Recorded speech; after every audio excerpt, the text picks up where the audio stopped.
Hey. Hi. How are we? I'm okay. Stressed is what I am. I figured that we could conquer that stress together by cleaning, and also I can show y'all my newest hyperfixation. This is actually really what I wanted to show you. I've gotten into bookbinding. Y'all know ADHD. Y'all know how it is. So I watched Megan Wang's most recent journaling video about her journal system, and then I was like, ooh, now I know what a traveler's notebook is. Ooh, maybe I would want to use it as a junk journal. But the thing is that traveler's notebooks are $55. And in this economy, I need to see if it's something I could even commit to. So then I thought of Pear Floor's incredible, beautiful bookbinding videos that she's done where she makes her own sketchbooks and stuff. Gorgina, absolutely stunning. And so I combined my need for a junk journal with some sewn bookbinding, and here we are. I've made these little guys. They're really cute, actually. I made this one yesterday. This was actually the one I was working on this one yesterday. I was pretty thorough about the documentation because that was going to be the one that I showed y'all how to make. But then I realized that I had actually messed up on sewing the binding because there was a big tangle in the middle of one of my signatures. So we're just going to start over today, and I'll show you how to make a new one. The vibe of these little books that I'm making are scrappy. I'm not buying any new materials. I am literally just using what I have. I'm using the thread I have, I'm using the needles I have, I'm using the paper I have. I've been using magazine pages from a King Arthur baking thing to make these. So it's been fun though. It's been fun to be resourceful, I guess, with all of the nonsense I have lying around my house. On the topic of making stuff, how's this for a segue? I would like to thank Printful for sponsoring this video. Printful is a print-on-demand service that makes it extremely easy for you to get your artwork onto basically any kind of product you can imagine and sell it directly to your customers.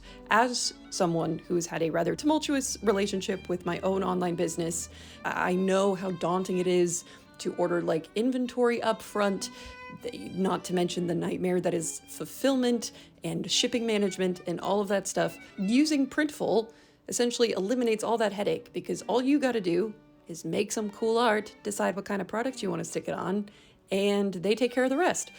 On-demand printing means that the product is not printed until a customer orders it. So it's also supportive in terms of more thoughtful, purposeful production. The sign-up process is very simple, very easy. They ask you a few preliminary questions to see what kind of stuff you want to sell. Then it's a matter of just uploading your artwork, choosing from their giant catalog of products. I went as an example to show stuff. I chose a mug and a t-shirt and a sweatshirt. You can choose variants for the different products, what kind of variants you want to be available to your customers, sizing for garments and stuff, and then using their product designer, you can make things look really nice and really good, just the way you want them to. And then you can either sell from a Printful storefront, or you can connect it to your storefront. I connected it to my Shopify store. And so now my Printful listing, my Printful product, is available on my Shopify store. And it looks so nice and tidy, and I've got all of my variants available and everything. When you're setting up your product, they also give you an idea of profit margins you might be working with, so you can know what to potentially expect. Also, as far as tariffs go, because the current global shipping landscape is a nightmare, Printful has shipping facilities in a bunch of different locations across the globe, so you don't have to worry about your customers paying wild import fees or anything like that. They just order a cool design that you made on a fun little product, and it gets printed and shipped directly to them. So I think it's pretty cool, and you should check it out. I have a link in the description. I encourage you to sign up for it. Just give it a try.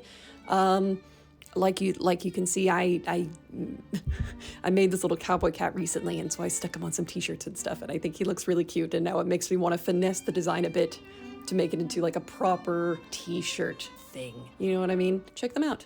All you need is some art to get started, and Printful will take care of the rest. So thank you again, Printful, for sponsoring this video. All right, gang. I need to eat lunch is what I need to do. And then we'll get started. Great. Yo, my baby. Miss Pepper. Hi. My little love. Yeah. Oh, good stretches. To start off your book, you gotta start making what are called signatures, which are essentially just your folded pages that become your book. I like to do 2 pages per signature, so that when you fold, you get 4. I'm just working with standard letter-sized paper here, nothing crazy. Using a bone folder to fold them makes them nice and crisp. And then you're gonna stack them all up. You're going to measure out where you're going to puncture your holes, essentially. Make the spacing of these as even as you can. I would say the most important thing is that there is an even number of marks. So as you can see, it's not perfect. We're working, it's a little hodgepodge. And then I just used a T-pin. I don't have an awl or anything like that. And I took each signature with 2 pages, stuck them on a piece of cardboard, and just punctured my way through.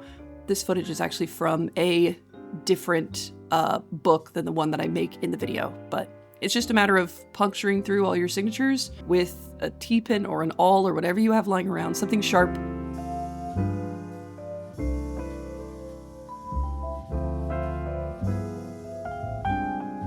And now, once you have all of your signatures punctured, it's a matter of stringing them all together. I used this sashiko thread that I have, that I happen to have lying around, along with some beeswax. This sort of thing is traditionally done using linen thread that you then wax using beeswax, but I have this cotton sashiko thread, which works just as well.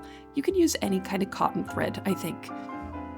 And so, with your thread and a needle, whatever needle you have, you are going to start sewing your signatures together. I'm going to link a video in the description of the tutorial that I followed to learn how to do this, because my demonstration is not the clearest. But the idea is that on your first signature, you're going to start from the outside and go in through the first hole, out through the second, in through the third, out through the fourth, in through the fifth, and out through the sixth. If you have more, so on and so forth. But essentially, you are ending on the outside of your signature at the bottom of the page.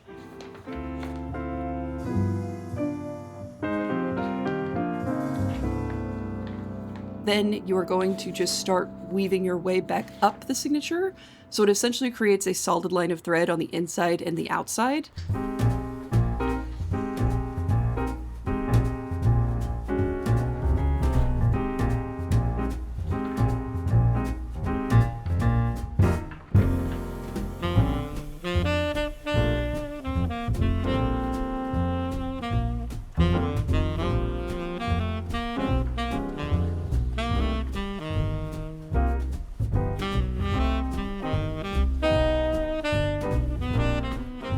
So here I'm going back in through the first one, and then around that first little line of thread on the inside, I'm going to make a little knot here, and then I will gently, I'm working with very thin paper, so I'm trying to keep my tension.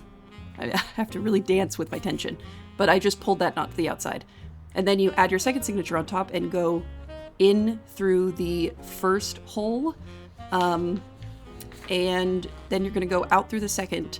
And this is essentially what you're going to do with all the other signatures, is that you're going to kind of make a little loop around the thread from the signature below. So, as you can see, I'm basically just kind of going around the thread from my initial signature and then pulling that through. And so you just kind of do that along the way. And you do that with all of your other signatures as well. You just go around the thread from the signature below. The execution is a little clumsy, so I'll have a tutorial linked in the description. This is footage from a different journal that I made, so the pattern that you'll see on the final book that we make together will look a little different from this, but the same principle applies.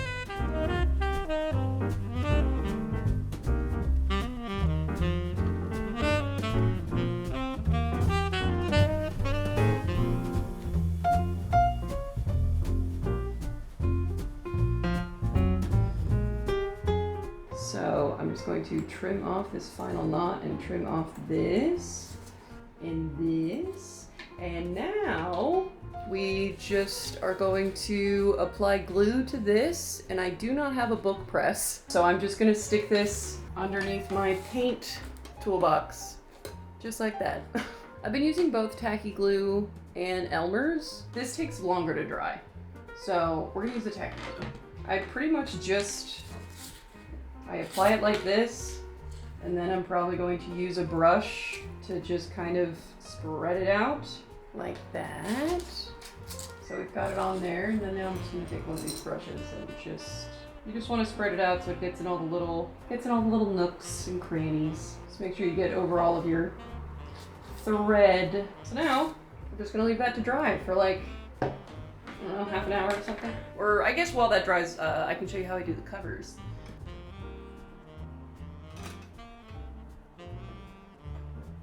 Because we are working with a journal that is half of a letter-sized piece of paper, makes doing the cover crazy easy.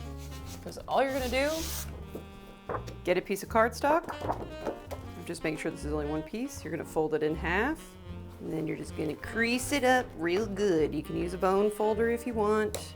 This is actually, this is something I got for quilting, but it works just as well for this. We're just gonna fold it back and forth a few times. If you have a paper cutter, you can just use that. Mine is at the studio, so we're doing this the old-fashioned way. You're just gonna kind of bend that back and forth a few times until you have a good crease. And there we go.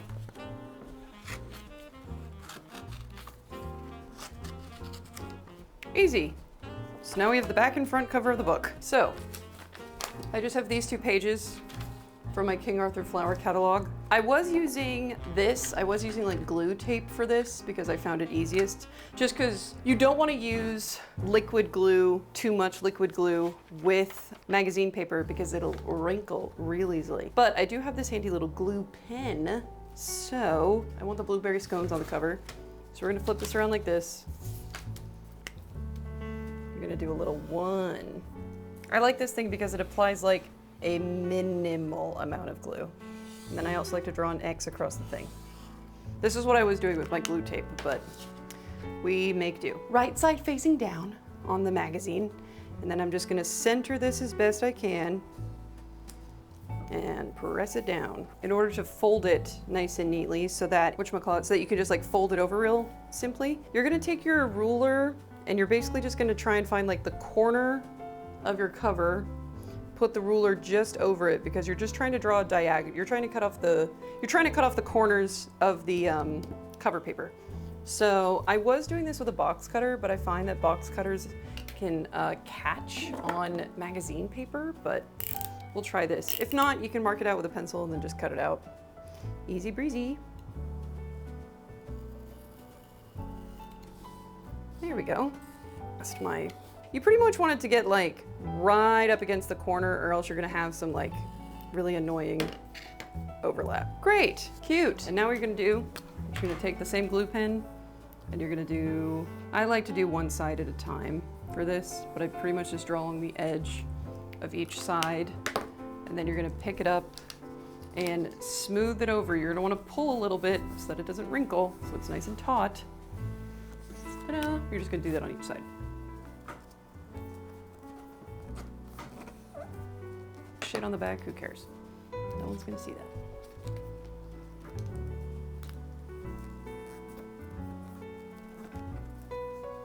Ta-da! You have one cover done for your notebook. Also, obviously, you can do whatever you want for your covers. If you want to make like a little collage on it, if you want to draw on it, whatever the hell you want to do. The world is truly your oyster, but this is what we're doing here. And then on the back side, I want these like really beautiful chocolate chips on there. So we're gonna do it like this. And honestly, because I wanted to favor the chocolate chips, I'm probably gonna do like this. So that way like a minimal amount of the chocolate chips goes on the backside. We'll see if that works. I don't know, I haven't tried that before.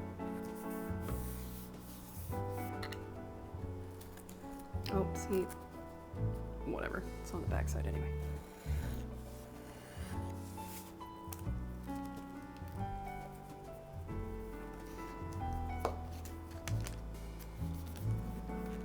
If you wanted to be real cute, you could cut out like a little smaller, cute like lining paper if you want to cover up your ugly edges.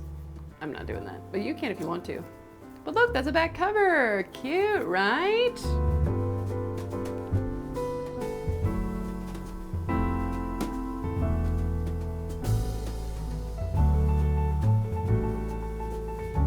Miss Pepperoni. I know. Hi, good morning. Well, good afternoon. No, too late, because you're mine now. I will make you free when you're all a part of me. Listen, because I'm preaching to the choir. Can I get the mic a little higher? Hello, hello. Good afternoon on this sunny, sleepy Thursday afternoon. We're gonna finish our book. We're gonna finish binding our book. I went to Michael's this morning to get this beautiful needlepoint framed because I thrifted it for like 20 bucks when I was in Sweden this past summer, and I want to get it framed. I went and did that today, and then I went to try and go get my COVID shot, get vaccinated, but I have had COVID within the last 3 months. So they were like, you still have the antibodies, so you're gonna need to wait another month. And I was like, okay, make sure you get all your shots, y'all. Stay safe out there. But we're gonna finish making our little book. It's gonna be real cute and simple. I almost went to Seattle Recreative today to thrift more paper, but I resisted the urge. No, hi. Oh, big stupidity. Oh, big stupidity. Yo, I know. You wanna help Pep? You can. I wanted to show you that on this other journal that I made, the little magazine cover got stuck to this lining page because I think this adhesive was stronger than this one, so it kind of ripped it off. So we're gonna try and prevent that where we can by basically just gluing a little lining sheet onto the other side of the covers. So I also cut out this little blue strip that we're gonna use for the spine, and I used my fun little craft scissors. The little lining pages do make things look way more professional, which is cute. There we go. So you just kind of center it over the inside of your cover and just glue her down. And then I guess, you know, the thing about bookbinding is that you can be as elaborate. What I'm learning is that you can be as elaborate about it as you want. And I feel this urge to like do a little like this book belongs to and all this stuff. If you have a Cricut, you can do like laser vinyl printing, whatever. We're keeping it so easy breezy, beautiful cover girl, okay? Also, here's how our little thing glued down. So cute, right? So nice. I do have some, this is something that I should have done yesterday. I do have some like, I have this like pink, this is called bric-a-brac. Did you know that this was called bric-a-brac? Because I didn't. But I have some pink bric-a-brac that I kind of want to use as like a page marker. So I'm gonna cut off a length of this, and then I'm going to use my tacky glue and just glue this to the spine. And then when you wrap the spine around, then you have like a little thing that you can use as your page marker. Cute, right? We are going to be doing like a little elastic band, which is also very easy to do. And I'll bring you in closer to show you my engineering. So I have elastic band just sitting around from like sewing projects. So that's why I thought that I could use this. You're not gonna be able to like measure the length of elastic you need until your book is finished. But what you can do is that you just cut little slits. Let me see. You just like cut little slits into your back cover like this. And then you just kind of thread the elastic through and glue it down. So we're gonna cut those little openings for the elastic. But I've actually done this on all of the little journals that I've made just because I like it when a journal has an elastic band, especially if it's gonna be like a junk journal and you're gonna put a bunch of stuff in it. I've already put stuff in this one. And so having the elastic band just helps. This one, I just glued it to the back cover. Oh no, this one I also ended up going back and gluing it to the inside. I had this idea and I was like, oh, I'm so clever. I'm gonna line this up to make sure that it's even. You can put it like an inch in, maybe 3/4 of an inch in. Yeah, that's fine. So this would be an inch down. So you do like that. And then you're just gonna take your X-Acto blade, and then you're just gonna cut that little, cut along that little line. And then what I usually do is I kind of stick the blade through and wiggle it a bit, just to make it easier to feed the elastic through when it comes time to. You only want the opening to be just like a little bit wider than your elastic, so that way it stays like snug and offers some good resistance to pull against when you're closing your book. So, and then you'll just kind of glue it to the inside, and you can cover it with a piece of washi tape if you want to, whatever you feel.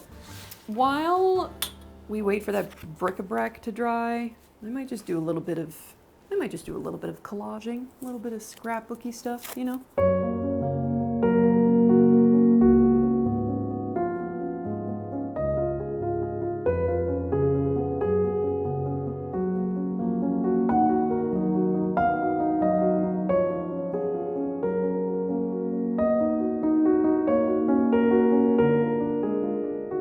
Take your tacky glue yet again, and to attach the covers, you are just going to put a tiny little line of glue here along the edge, going about like 1/4 of an inch in. So I could have used a brush to smooth that out. I did not. Cool. Great. So then I'm going to stick that down, line it up. Cute. Flip it over. Do the same thing on the other side. Make sure that that's the way we want it to be. Line that up. Smush. And now we're gonna wait for that to dry. The thing with bookbinding, it's a lot of waiting. And then, can you see the vision? And then this is gonna go around the spine. Cute, right? Okay, great. I'm gonna put this underneath my paint toolbox again, just to really solidify things. Let's do that. I can finish my coffee in the meantime. Everything's all nice and dry now. So let's see how this opens up. Ooh, so crisp. Wow, I actually really like having the little insert on the first page. That looks really nice. So then usually when you open it up, you know, the inside thing it'll be like that. But then otherwise, like, look how nice and flat your book opens up. So beautiful, so Gorgina. Yeah, cool. Yeah, you could use cardstock, you could use cardboard, you can use whatever you want for your covers, but I decided to go with cardstock. And now we're going to attach the spine. This is I haven't really figured out how to do this most effectively. It's a little bit wonky. I think the easiest way to do it is if we take a line down the spine of the book. Oh God, okay, there we go. La la la la la la la la. And then you're just gonna stick it on the spine. You could mark where center is, or you can just eyeball it and just get it on there kind of as straight as you can. I'm just gonna hold it like that for a bit while it settles. Because this is construction paper, I feel a little bit better about using this kind of glue on there because it's a little hardier. And again, I could be using a brush and I could be going about this in like a way more elegant way, but elegance is not why we're here today, okay? We're here to make junk journals. What if I do this? Can I do it like that? Does that work? Yeah, that works. Okay, I'm gonna kind of go like this. We're figuring things out together in real time, folks. There we go. Cute. Great. So I did that on that side. You want to make sure it's like pressed along the spine. And now we're going to glue down this side as well. And I'm going to do the same thing that I did before where I lifted it up like this. And we're going to do this. Excuse me. Excuse me.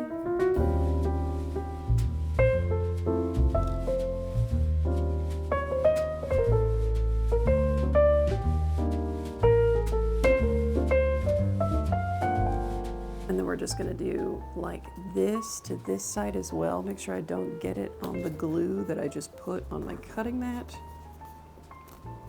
Probably wasn't the smartest idea to spread the glue onto my cutting mat, but it was a choice that I made. Wow, look at that! And then we're gonna let that dry. And once that dries, then we will be putting on the elastic, which is the final little thing. So I'm gonna rinse my paintbrush so it doesn't get completely ruined, and then I'll be back to teach you how to put the elastic on this thing. Now for our last little bit, of attaching our elastic. You can use any kind of elastic. I wish I had like a fun colored one, but this is just what I have. So you're gonna take a length that is the height of your journal, plus like a little bit. There we go. And then what you're gonna do is you're gonna flip it over, and those little cuts that we made, you're gonna feed one end of your elastic through there. If you need to, just get your blade in there and wiggle it open a little bit more. Eventually, you'll get it through to the other side. Then you're just gonna pull it through. Oh, well, that's already coming up, so I'm gonna need to glue that back down. Okay, well, let me glue that back down first. Please hold, technical difficulties.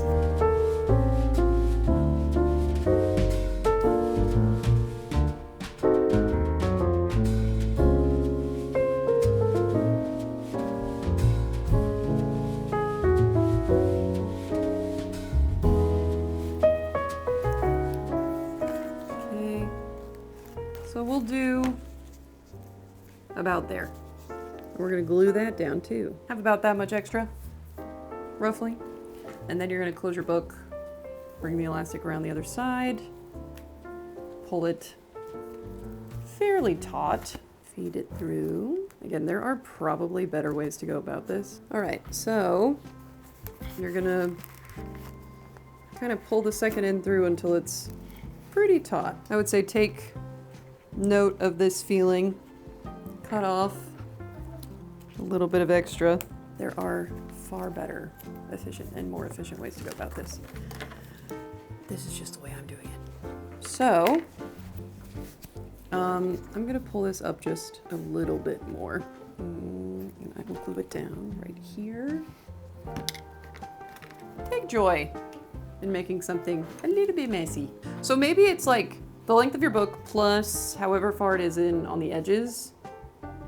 Maybe, I don't, like length of your book plus however much these are inset. I don't know. You can figure it out. And then also for fun, I do like to cover these in washi tape because it kind of gives a little bit of a fresher appearance.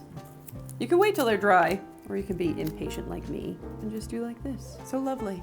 I imagine that if I was working with like fabric, I would do like a lovely job hiding these and it would be really elegant and beautiful. But that's not what we're doing today. So now, before I pull the elastic around again, I'm gonna leave that to dry one more time. But that's pretty much it. So now I have 4 very cute little journals, or 5 really. This one, though, I will say this one, I actually, I did do a sewn spine on this very small stack, and then I did a cover that was like bigger than the pages. It's fine, but as a result, obviously this part of the spine up here doesn't have anything supporting it. So it's a little bit wonky. I'll probably still use it. It's probably not gonna be a junk journal because I'm using this one as my junk journal. But yeah, cute little notebooks that you can use for whatever you want. If you just wanna like write stuff down to take with you, gifts for people, anything and everything really. And again, you can get as precise or as casual with this as you want. I like the little ones because I think that they're cute and fun. But you can make whatever size you like. And again, this could be a sketchbook, could be a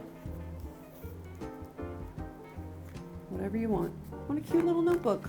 I really like it. This little collection. Great. Have fun. Make it whatever you like. Well, thank you so much for watching this video. I hope you learned a little something. I hope you gleamed, learned a new craft, got some new ideas. This really was such a like an ADHD rabbit hole. I was like about to go to sleep the other night and I was just like, I want to learn how to bookbind. I actually had a bookbinding phase in high school where I made like tiny little books, like little tiny hardcover books that I used like cardboard to make. And I would use them to make gifts for my parents to write like a bunch of little reasons why I loved them and stuff. It was very cute. I hope that you liked these though, and I hope you make some, you know? Thank you to Printful for sponsoring. And also I want to say, of course, thank you so much to my beautiful Sophie Tea Room patrons. I love y'all. Because of my patrons, I can pay my rent. I can explore new creative avenues like this. I can feed Pepper. I can feed myself. I'm very, very grateful to my patrons because they make, frankly, they make my life possible to live. They're the best, and I love them a lot. If you want to join them, it's $5 a month.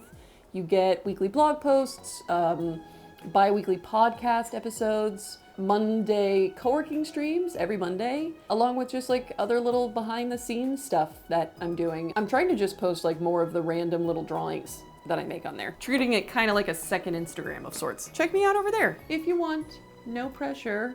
Just thanks for watching it all. I really appreciate it. You're great. You're the bee's knees. Stay cool, stay frosty, stay kind, get vaccinated, and I will see you on the flip side. See you around. Bye-bye. Bye-bye. Miss Pepper.